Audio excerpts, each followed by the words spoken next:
Bonjour à tous, bienvenue dans cette nouvelle vidéo où on va voir ensemble comment rénover votre bien immobilier. C'est quelque chose qui est délicat, c'est une étape importante dans votre projet d'investissement, il ne faut pas se rater.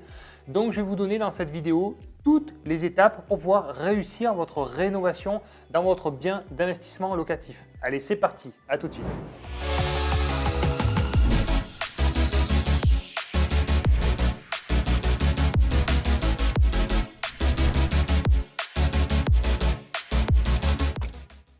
Alors évidemment, dans une rénovation, il peut se passer beaucoup de choses. Vous pouvez tomber sur des artisans qui sont peu scrupuleux, mal maîtriser votre budget, être totalement hors délai. Et franchement, c'est la galère parce qu'on peut se retrouver dans des situations des fois dramatiques à cette étape qui ne devrait être qu'une étape en fait dans votre projet d'investissement. Donc c'est quand même dommage. Alors, petit instant pub pour tous ceux qui le souhaitent. Vous avez Travaux Locatifs qui est en description. C'est une société qui accompagne pour les travaux. Voilà, et donc ce ne sont que des investisseurs. Tous nos conseillers sont tous des investisseurs et peuvent vous accompagner dans vos projets de rénovation. Ils vous trouvent les artisans, ils vous suivent les travaux. Voilà, c'est vraiment totalement gratuit pour nos clients. On travaille avec des entreprises partenaires. C'est national, on couvre toute la France, donc n'hésitez pas à nous contacter, c'est totalement gratuit, ça ne vous coûte rien de regarder, de rentrer en contact avec un conseiller qui vous propose les devis et au moins c'est des entreprises avec lesquelles on a l'habitude de travailler, eux avaient l'habitude de travailler quand ils étaient investisseurs, avec lesquels on vérifie toutes les assurances obligatoires et vous êtes tranquille. Alors premier point, je vous conseille déjà de faire un devis détaillé avant de signer le compromis. Au moment de la signature du compromis, vous allez vous engager. Donc c'est un délai déjà qui court très rapidement. Donc c'est pour ça qu'il faut absolument avoir tout en main à ce moment-là pour scinder les choses et savoir dans quoi vous vous engagez. Donc en général, on évalue les enveloppes travaux au moment de la négociation au niveau des offres de prix. Et après, au compromis, là, il faut vraiment avoir tous les devis, savoir pour combien vous en avez, pour être sûr de ne pas faire d'erreur. Deuxième point, ne commencez pas vos travaux avant d'être propriétaire parce que ça, c'est pareil, c'est très risqué. Il y a pas mal de personnes qui disent mais à partir du moment où j'ai eu le crédit, c'est bon, je vais gagner du temps, je fais travailler mes artisans, on commence les travaux, on commence à avancer. Donc là, vous risquez de rencontrer des problèmes. Par exemple, je ne sais pas, un artisan qui touche à un mur porteur ou quelque chose comme ça. J'ai vu tellement de choses que ça vous paraît improbable, mais si malheureusement c'est possible. Donc là, ne commencez pas les travaux pour gagner un mois ou un mois et demi avant d'être définitivement propriétaire, surtout pas. Alors troisième point, vous allez pré-réserver vos artisans parce qu'en fait les délais c'est très important, il ne faut pas perdre de temps. Donc dès que vous êtes propriétaire, il va falloir qu'ils attaquent les travaux. Donc comment je m'y prends? Au moment de la négociation, je fais faire les devis et à ce moment-là déjà je pré-réserve mes artisans pour un début de chantier dans 3-4 mois. Voilà, donc eux, ils commencent à noter dans leur agenda qu'il va y avoir ce chantier-là dans 3-4 mois. Donc du coup, après, quand vous avez votre offre de prêt, c'est-à-dire en général 1 mois et demi, 2 mois après avoir signé le compromis, c'est là où vous allez définitivement caler les artisans. Parce que vous savez que vous allez signer l'acte authentique 1 mois et demi plus tard, en général à peu près. Donc là, vous calez tout, vous calez les artisans, vous fignolez peut-être les derniers petits détails pour que quand vous serez propriétaire, vous pouvez de suite faire les travaux, attaquer les travaux. Donc quatrième point, passer par des artisans qui sont là depuis longtemps, qui existent depuis longtemps. Vérifier les assurances obligatoires, c'est obligatoire d'avoir l'assurance responsabilité civile professionnelle, d'avoir une décennale aussi en cours de validité des corps de métier concernés. Vérifiez tout ça. Moi, ce que je vous conseille, si vous ne connaissez pas les artisans, c'est d'aller sur un chantier, de leur demander de vous montrer un chantier là où ils sont en train de bosser et tout simplement voir un petit peu la qualité des matériaux, comment ils travaillent, est-ce que les finitions sont bonnes.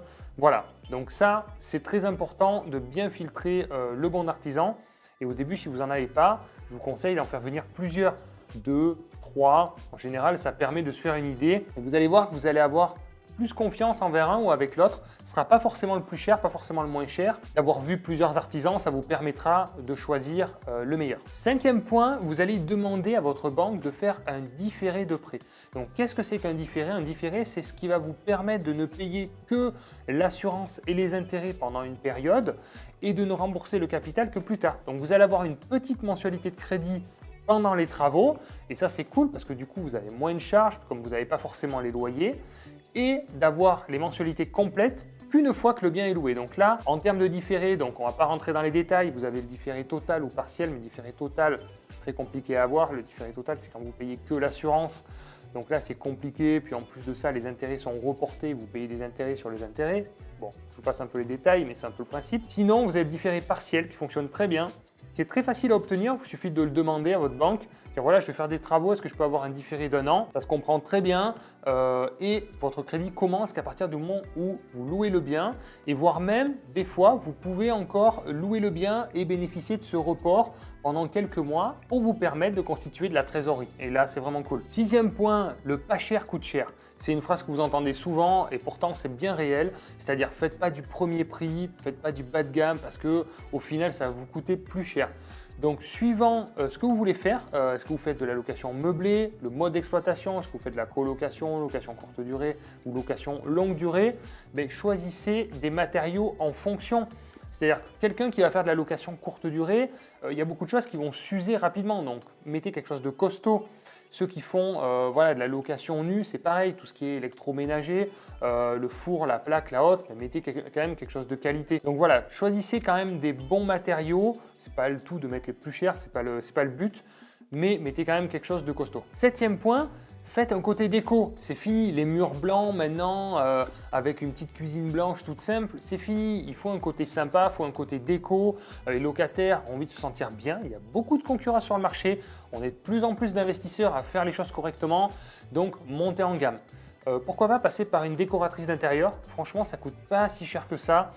Et ça fait un petit côté déco quand même qui est quand même beaucoup plus sympa pour choisir les bons tons, les bonnes couleurs, le bon sol qui s'associe avec la bonne cuisine, etc. Pour vous donner un exemple, moi j'ai fait travailler une décoratrice d'intérieur sur un immeuble de 3 logements. Alors juste sur l'aspect peinture, décoration, choix des matériaux, on était sur un budget de 900 €. Voilà, 300 € par appartement. Franchement, vu la plus-value que ça fait visuel et vous allez louer un petit peu plus cher, c'est largement rentable en fait. Huitième point, profitez-en pour faire des travaux de rénovation énergétique parce que vous savez qu'on est dans une politique d'économie d'énergie de plus en plus et donc il va falloir mettre en place des actions pour isoler vos logements. Profitez-en si vous faites de la rénovation pour isoler parce qu'en 2028, attention, vous ne pourrez plus louer votre logement s'il est trop énergivore. Si vous êtes au-dessus de l'étiquette D, du DPE, donc étiquette D, vous n'aurez plus l'autorisation de louer. Donc c'est maintenant qu'il faut le prévoir et anticiper ces changements qui sont demain, 2028, c'est tout de suite quoi. Donc neuvième point, je ne sais plus, je m'y perds à force.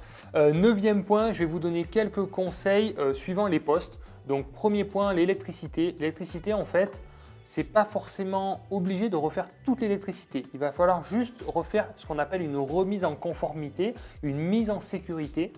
Donc des fois, je change que les appareillages, on laisse les câbles, on change le tableau et on met ce qu'on appelle un 30 mA qui permet de sécuriser l'installation. On n'est pas obligé d'avoir la terre partout. Voilà, si ça coûte trop cher, s'il faut faire des saignées partout, c'est pas obligatoire. Vous avez une sécurité, ça s'appelle le 30 mA et ça suffit largement. Ensuite, sur les peintures, là, je mets un petit peu plus de budget. Je vous conseille de faire des enduits lisses ou de la toile de verre lisse. Ça donne un aspect beaucoup plus qualitatif.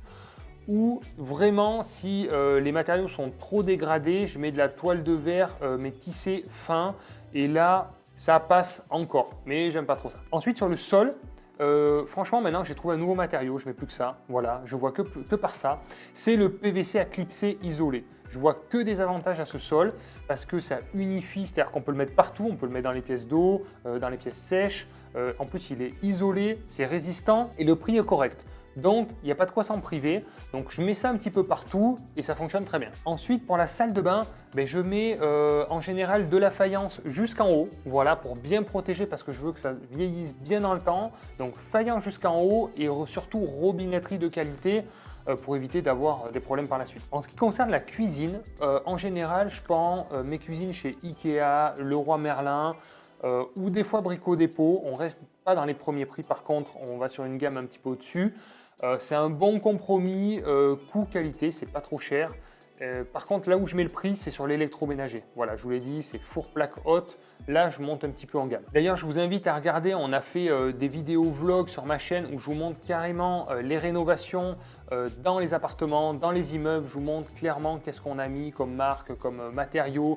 Il y a des vidéos où il y a mon artisan qui intervient, donc n'hésitez pas à regarder, c'est sur la chaîne YouTube. Ensuite, en ce qui concerne les menuiseries, bien évidemment, il faut du double vitrage. Maintenant, vous n'allez pas laisser un logement en simple vitrage, ça ne se fait plus, les locataires vont fuir le logement. Donc clairement, double vitrage, volet roulant électrique la plupart du temps et quand c'est possible, parce que sachez que quand vous touchez l'extérieur d'un bâtiment, vous pouvez être sur un secteur protégé qui est souvent protégé par les architectes des bâtiments de France. Donc là, je vous invite à rentrer en contact avec l'urbanisme, avec la mairie, le service de l'urbanisme, pour voir si vous avez des obligations en termes de modifications extérieures. Donc c'est souvent les menuiseries, les façades, les volets, tout ça, faites attention parce que sinon vous risquez d'avoir des problèmes. Ensuite, sur les portes intérieures, je mets souvent des portes isolantes parce que les portes palières, elles sont souvent très mal isolées. C'est des vieilles portes en bois, on entend tout, elles ne sont pas sécurisées. Donc là, je vous conseille, si le budget vous le permet, de mettre des portes palières à chaque niveau. 3 points, voilà, c'est très sécurisant, ça isole phoniquement.